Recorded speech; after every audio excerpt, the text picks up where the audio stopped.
Hello বন্ধুরা, আনন্দ পাঠের পক্ষ থেকে সকলকে স্বাগত। আজ আলোচনা করব ওয়েস্ট বেঙ্গল বোর্ডের দ্বাদশ শ্রেণীর থার্ড সেমেস্টারের জন্য নির্বাচিত একটি কবিতা, কবি শ্রীজাতর অন্ধকার লেখাগুচ্ছ নামক কাব্যগ্রন্থের 14 নম্বর কবিতাটি।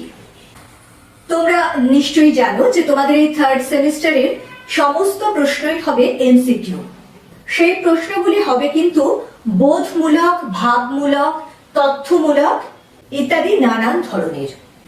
তাই এই প্রশ্নগুলির সঠিক উত্তরটি নির্বাচন করা বা সঠিক উত্তরটি দেওয়া কিন্তু অতটা সহজ হবে না যদি না তোমরা এই গদ্য এবং কবিতাগুলি খুব ভালো করে বুঝে নাও। একেবারে গভীরে গিয়ে গদ্য এবং কবিতার অন্তর্নিহিত অর্থ বা ভাব বস্তুগুলি খুব ভালো করে তোমরা জেনে বুঝে যদি না নাও, তাহলে এই ধরনের প্রশ্নের উত্তর লেখা কিন্তু কঠিন হবে। আজকের আমাদের আলোচ্য যে কবিতাটি, অর্থাৎ অন্ধকার লেখাগুচ্ছের 14 নম্বর কবিতাটি, সেই কবিতার মূল অর্থকে ভালো করে বুঝতে গেলে কবি এবং এই কবিতা লেখার প্রেক্ষাপট একটু ভালো করে জেনে নিতে হবে। তাহলে কবিতাটি খুব ভালো করে বুঝতে তোমাদের সুবিধে হবে। প্রথমে চলে আসি কবি সম্পর্কে। কবি শ্রীজাত একেবারে এই বর্তমান সময়ের একজন উল্লেখযোগ্য কবি। একই সঙ্গে তিনি নানান ছবিতে গান লিখেছেন, অর্থাৎ গীতিকার হিসেবেও সুপ্রতিষ্ঠিত। তার জন্ম এই কলকাতা শহরে 1975 সালে। তিনি 2004 সালে উড়ন্ত সব জোকার কাব্যগ্রন্থের জন্য আনন্দ পুরস্কার লাভ করেন। 2014 সালে তিনি মিশর রহস্য নামক চলচ্চিত্রের বালির শহর নামক গানটির জন্য সেরা গীতিকার হিসেবে ফিল্মফেয়ার পুরস্কার জিতেছিলেন। শেষ চিঠি, দু চার কথা, অনুভব করেছি তাই বলছি, ছোটদের চিড়িয়াখানা, অকাল বৈশাখী ইত্যাদি তার কয়েকটি উল্লেখযোগ্য কাব্যগ্রন্থ। কবি শ্রীজাত সম্পর্কে আর যে কটি কথা না বললেই নয়, তা হলো তিনি এই বর্তমান সময়ের সমস্যাদীর্ণ সমাজকে তার কবিতায় বারে বারে নিয়ে এসেছেন। সাম্প্রতিক অতীতে বা বর্তমান সময়েও সমগ্র বিশ্বজুড়েই রাজনৈতিক ও ধর্মীয় নানান কারণে একটা টালমাটাল পরিস্থিতি চলছে, যার আঁচ এসে পড়ছে আমাদের এই দেশেও। কবি শ্রীজাত সবসময় এই যে ধর্মান্ধতা, এই যে রাজনৈতিক স্বার্থ সিদ্ধির জন্য সাধারণ মানুষকে বলির পাঠা করা এবং ক্রমাগত ধর্মীয় মৌলবাদ সাধারণ মানুষকে যে বিপর্যয়ের দিকে ঠেলে দিচ্ছে, এই সব নিয়ে তিনি ভীষণভাবে সরব। আর যেহেতু তিনি একেবারে বর্তমান সময়ের কবি, তাই এই যুগের সবচেয়ে যে প্রভাবশালী মাধ্যম, অর্থাৎ সেই সোশ্যাল মিডিয়া বা সামাজিক মাধ্যম আমরা যাকে বলি, ফেসবুক, টুইটার ইত্যাদি, এর মাধ্যমেও তিনি কিন্তু তার কবিতাকে প্রকাশ করে চলেছেন। এবারে আসবো আমাদের আজকের আলোচ্য অন্ধকার লেখাগুচ্ছ যে কবিতা, তার উৎস এবং প্রেক্ষাপটে।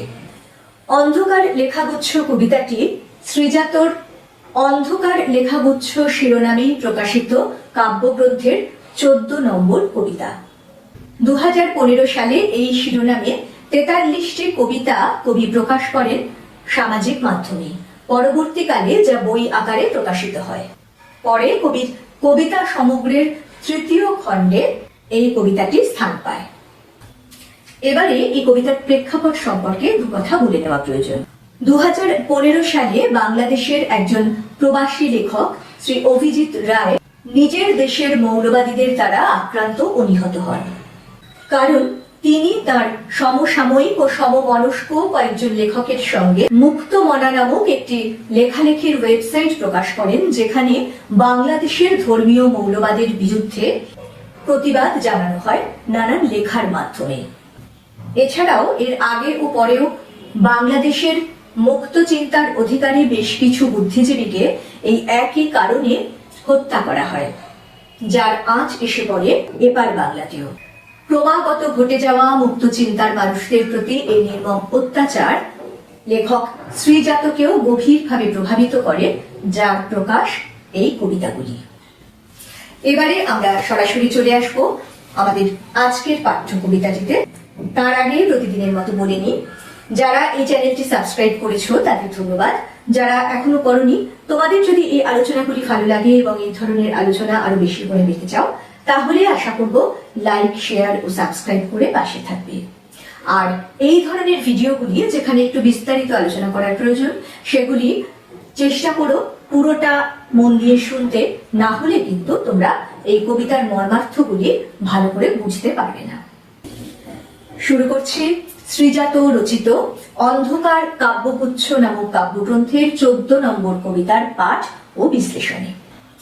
আগেই বলেছি এই কবিতাটি ধর্মীয় অসহিষ্ণুতার বিরুদ্ধে এক জোরালো পদক্ষেপ, যেখানে কবি সারা বিশ্বের বন্দিত সব লেখক, শিল্পী, রাজনীতিবিদ ও বৈজ্ঞানিকের কথা তুলে ধরেছেন।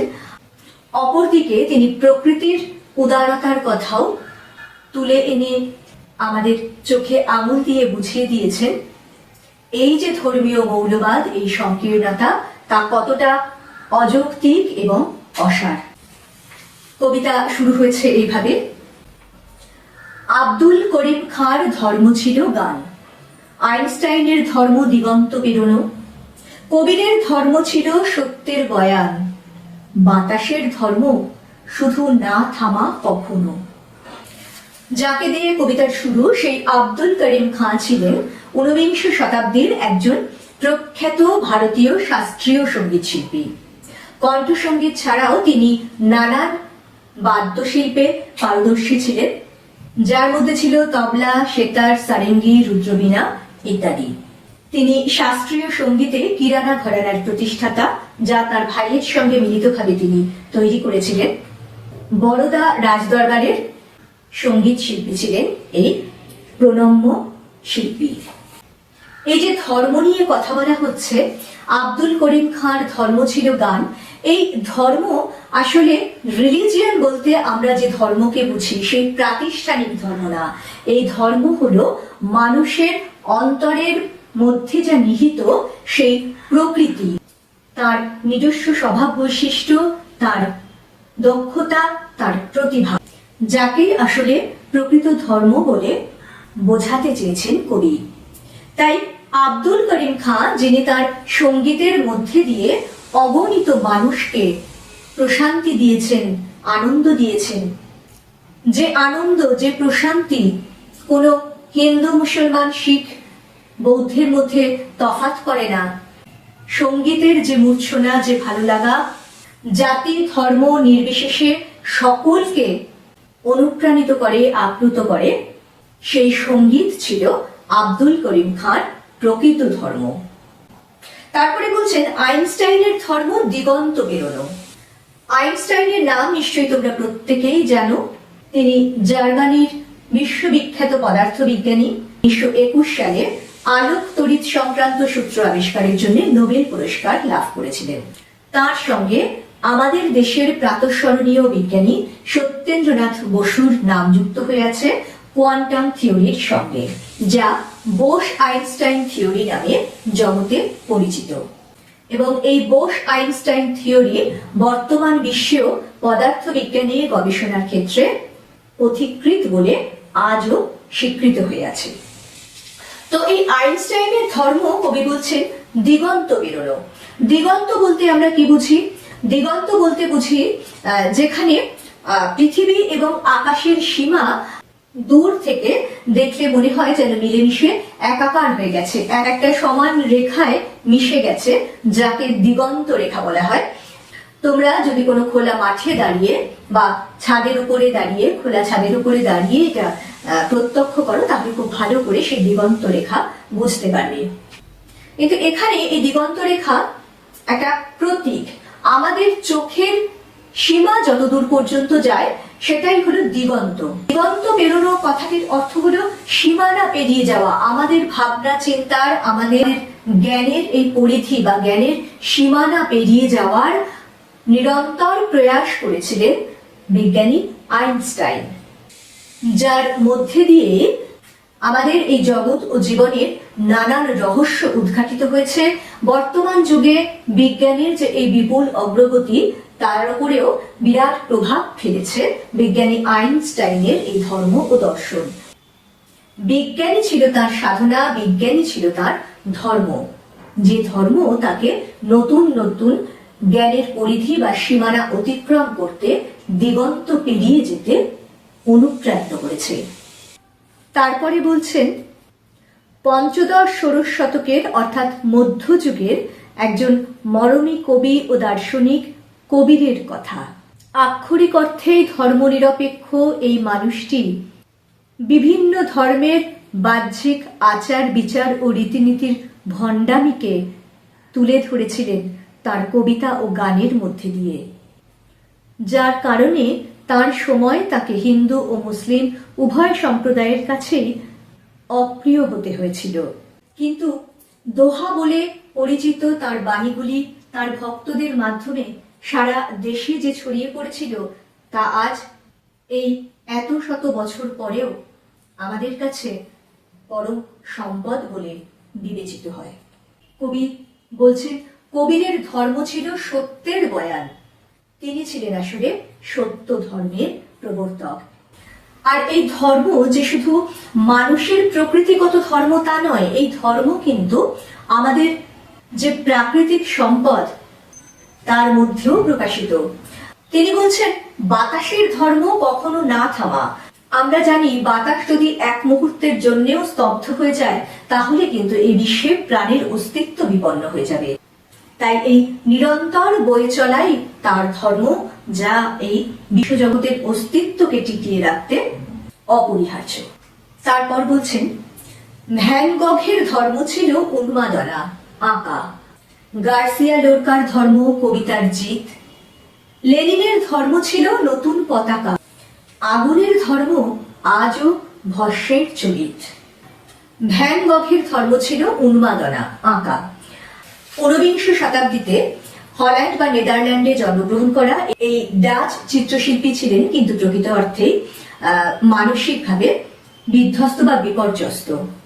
মাত্র 37 বছর বয়সে তিনি আত্মহত্যা করে এই পৃথিবী থেকে বিদায় নেন। জীবদ্দশায় বলতে গেলে তিনি সেভাবে পরিচিতি পাননি। তার মৃত্যুর পরে তার ভাই তার চিত্রগুলিকে জনসমক্ষে আনেন এবং সারা বিশ্ব জুড়ে তার সেই ছবিগুলি সমাদৃত হয়, যে ধারা আজও অব্যাহত রয়েছে। তার চিত্রশিল্পই ছিল প্রকৃতপক্ষে তার ধর্ম, যা বিশেষজ্ঞ থেকে সাধারণ মানুষ সকলকেই আজও আনন্দ দেয়, আজও মুগ্ধ করে রাখে। গার্সিয়া লোরকার ধর্ম কবিতার জিত। এই গার্সিয়া লোরকা হলেন বিখ্যাত স্পেনীয় কবি। তাঁরও জন্ম 19বিংশ শতকে এবং এই গার্সিয়া লোরকা রাজতন্ত্রের বিরুদ্ধে, স্পেনের অত্যাচারী রাজতন্ত্রের বিরুদ্ধে সাধারণ মানুষের পাশে দাঁড়িয়েছিলেন তার লেখনীর মাধ্যমে।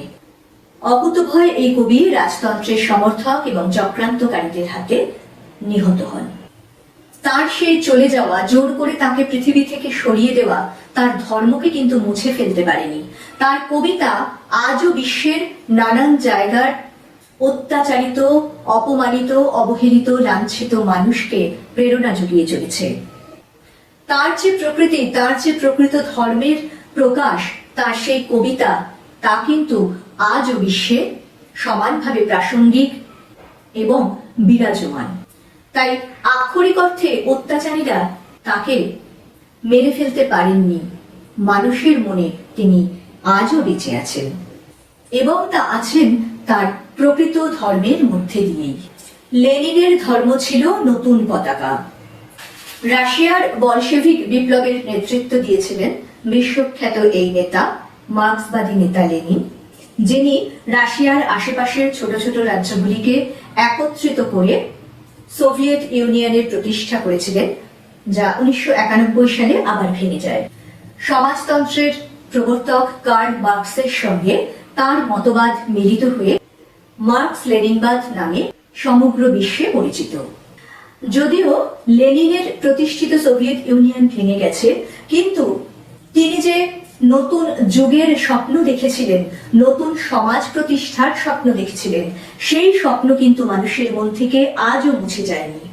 সেই স্বপ্নকেই কবি এখানে নতুন পতাকা বলে উল্লেখ করেছেন। যে পতাকা, যে স্বপ্ন দেশকালের গণ্ডি ছাড়িয়ে সারা বিশ্বের অগণিত জনসাধারণকে নতুন সংগ্রামের পথে উদ্বুদ্ধ করে চলেছে। আগুনের ধর্ম আজও ভস্মের চরিত। আগুন কি করে? আগুন তার লেলিহান শিখা দিয়ে সব কিছুকে পুড়িয়ে ছাই করে দেয়। কিন্তু এই সবকিছু পুড়িয়ে দেওয়া, সবকিছু ধ্বংস বিনাশ, তা তো এক নতুনের সূচনা করে। যা কিছু জীর্ণ, যা কিছু পুরাতন, সব কিছুকে ভস্মে পরিণত করে ছাই করে দিয়ে তার মধ্যে থেকে নতুন স্বপ্ন, নতুন আশার সঞ্চার হয়। এখানে মনে পড়ে যায়, চৈত্র মাসে আমরা দোলের আগের দিন ন্যাড়া পোড়াই বা বুড়ির ঘর পোড়াই, যাকে আসলে হোলিকা দহন বলা হয়। হোলিকা এক রাক্ষসী অর্থাৎ অশুভ শক্তির প্রতীক। সেই অশুভ শক্তিকে পুড়িয়ে ছাই করে দিয়ে নতুনের সূচনা করা হয়। কাজেই আগুনের যে এই ধর্ম, যা কিছু অশুভ তাকে পুড়িয়ে ছাই করে দিয়ে নতুন দিনের নতুন সূচনা করার যে ধর্ম, তার কথাই কবি এখানে বলতে চেয়েছেন। এইভাবেই বিশ্ববিখ্যাত কবি, শিল্পী, দার্শনিক, বৈজ্ঞানিক, রাজনৈতিক নেতৃত্ব এবং অপরদিকে প্রকৃতির অমোঘ ধর্মকে তুলে ধরে কবি আসলে আমাদের কাছে ধর্মের প্রকৃত স্বরূপকে চিহ্নিত করতে চেয়েছেন। তাই পরের লাইনে বলছেন, এত এত ধর্ম কিন্তু একই গ্রহে থাকে, এ ওকে সে তাকে আরো জায়গা করে দেয়। তবে কেন অন্য পথ ভাবায় তোমাকে? এই যে এত এত মানুষের এত এত ধর্ম, তাদের যে এই প্রকৃতিগত বৈশিষ্ট্য, এই প্রতিভা, এই চিন্তার প্রকাশ, তা তো কখনোই এক নয়, তা তো ভিন্ন ভিন্ন ধারায় প্রবাহিত। কিন্তু কারোর সঙ্গে তো কারোর বিভেদ নেই, স্বাতন্ত্র্য আছে কিন্তু বিভেদ নেই। কেউ কারোর জায়গা আটকায় না, কেউ কারোকে পথরোধ করে দাঁড়ায় না, কেউ অপরের থেকে নিজেকে শ্রেষ্ঠ বলে অহংবোধ করে না, বরং প্রত্যেকে সম্মানের সঙ্গে, সমাদরের সঙ্গে একই গ্রহে, এই একই পৃথিবীতে সহাবস্থান করে, একে অপরকে জায়গা ছেড়ে দেয়, একে অপরকে জায়গা করে দেয় তার ধর্মকে, তার প্রকৃতিকে আরো নির্বিঘ্নে, অবাধে প্রকাশ করার জন্যে। তাই কবির প্রশ্ন, তা সত্ত্বেও অন্য পথ কেন আমাদের বিচলিত করে, আমাদের ভাবায়, আমাদেরকে যন্ত্রণা দেয়? এই অন্য পথ কোন পথ? তারও উত্তর কবি এখানেই দিয়েছেন। তোমার ধর্মের পথে কেন অপব্যয়? যে তোমাকে শিখিয়েছে দখলের কথা, যেন সে ধর্মই নয়, প্রাতিষ্ঠানিকতা। অসাধারণ একটি কবিতা। এই যে বলছেন, তোমার ধর্মের পথে কেন অপব্যয়? এই যে এতক্ষণ আমরা বিখ্যাত ব্যক্তিত্বদের নিজস্ব প্রকৃতিগত ধর্মের পরিচয় পেলাম, তা শুধুই মানব সমাজকে যুগ যুগ ধরে সমৃদ্ধ করে আসছে। কিন্তু এই যে প্রাতিষ্ঠানিক ধর্ম, তা আসলে এক ধরনের অপব্যয়, কারণ তা শুধুই ধ্বংস ডেকে আনে, বিনাশ ডেকে আনে। মানুষের মধ্যে যে অশুভ শক্তি, যে অশুভ চিন্তা ভাবনা, তাকেই উৎসাহ দেয়, মানুষকে মানব ধর্ম থেকে বিচলিত করে দেয়। এতক্ষণ আমরা জানলাম প্রকৃতিগত ধর্মের কথা। এবারে এই যে বলছেন প্রাতিষ্ঠানিকতা, এই প্রাতিষ্ঠানিকতা কি? আসলে এই প্রাতিষ্ঠানিকতাই হলো এই যে হিন্দু, মুসলিম, বৌদ্ধ, খ্রিস্টান নানান ধর্মের যে জিগির তুলে মানুষকে বিপথে পরিচালিত করার এক একটি কারখানা। কবি কিন্তু আলাদা করে এই ধর্মগুলির বিরুদ্ধে কিছু বলছেন না। প্রত্যেকটি ধর্মই কিন্তু মানবতার জয়গান গায়, প্রত্যেক ধর্মই একে অপরকে সম্মান করতে শেখায়। আমরা যদি সত্যিকারে নিষ্ঠার সঙ্গে এই ধর্মের প্রকৃত অর্থকে হৃদয়ঙ্গম করতে পারি, তাহলে দেখব কোনো ধর্মই অপর ধর্মের মানুষকে আঘাত করার শিক্ষা দেয় না। কিন্তু কেন তবে ধর্মের নামে এই হানাহানি? আসলে এই ধর্মের যারা ধ্বজাধারী, এই ধর্মের নামে যারা নিজেদের স্বার্থ সিদ্ধি করে চলেছে দেশে দেশে, যুগে যুগে, সেই পুরোহিত, সেই যাজক সম্প্রদায়, সেই মৌলবী, তারাই আসলে ধর্মের ভুল ব্যাখ্যা, বা বিকৃত ব্যাখ্যা করে মানুষের মনে বিকৃত চিন্তার সঞ্চার ঘটায় এবং তা এতটাই সংক্রামক, তা এতটাই সাংঘাতিক যে মানুষগুলি দুদিন আগেও পরস্পর একসঙ্গে সুন্দরভাবে ভাই ভাইয়ের মতো পাশাপাশি বসবাস করেছিল, তারাই পরস্পরকে নিমেষে ধ্বংস করে ফেলতে দ্বিধাবোধ করে না মুহূর্তের জন্যেও। এই যে প্রাতিষ্ঠানিক স্বার্থান্বেষী ধর্ম, তার বিরুদ্ধেই কবি সোচ্চার। তার প্রকৃত স্বরূপই তিনি আমাদের সামনে তুলে ধরে সুস্পষ্টভাবে দেখিয়ে দিতে চেয়েছেন প্রকৃত ধর্ম আসলে কাকে বলে। প্রকৃত ধর্ম আসলে নিজের কাজের প্রতি নিষ্ঠা, একাগ্রতা, প্রতিভার বিচ্ছুরণ, যা জগৎকে আলোকিত করতে পারে। আর এরকম বিশেষ বিশেষ প্রতিভা যদি নাও থাকে, সাধারণ মানুষের মধ্যেকার যে মানবিকতা বোধ, যে শুভ বুদ্ধি, যে বিবেক বোধ, সৌভ্রাতৃত্ব বোধ, তাই আসলে এক একটি সম্পদ, যে সম্পদকে লালন করলে এই পৃথিবী হয়ে উঠতে পারে সর্বাঙ্গ সুন্দর। কিন্তু ধর্মের ধ্বজাধারী এই মানুষগুলির প্ররোচনায় এই প্রাতিষ্ঠানিকতা সমগ্র বিশ্বের সাধারণ মানুষকে যে বিপথে পরিচালিত করে অধর্মের পথে নিয়ে যাচ্ছে, সেটাই কবি অনুধাবন করতে বলছেন তার এই কবিতার মধ্যে দিয়ে। বন্ধুরা, আশা করব এই আলোচনাটি মন দিয়ে শোনার পরে কবিতাটি বুঝতে তোমাদের কোনো রকম সমস্যা হবে না। পরের দিন এই কবিতাটি থেকে গুরুত্বপূর্ণ এমসিকিউ প্রশ্নোত্তর নিয়ে আসবো। সঙ্গে সঙ্গে নোটিফিকেশন পেতে চাইলে সাবস্ক্রাইব করে বেল বাটনটি অন করতে ভুলো না। আজকের মতো টাটা, সবাই খুব ভালো থেকো।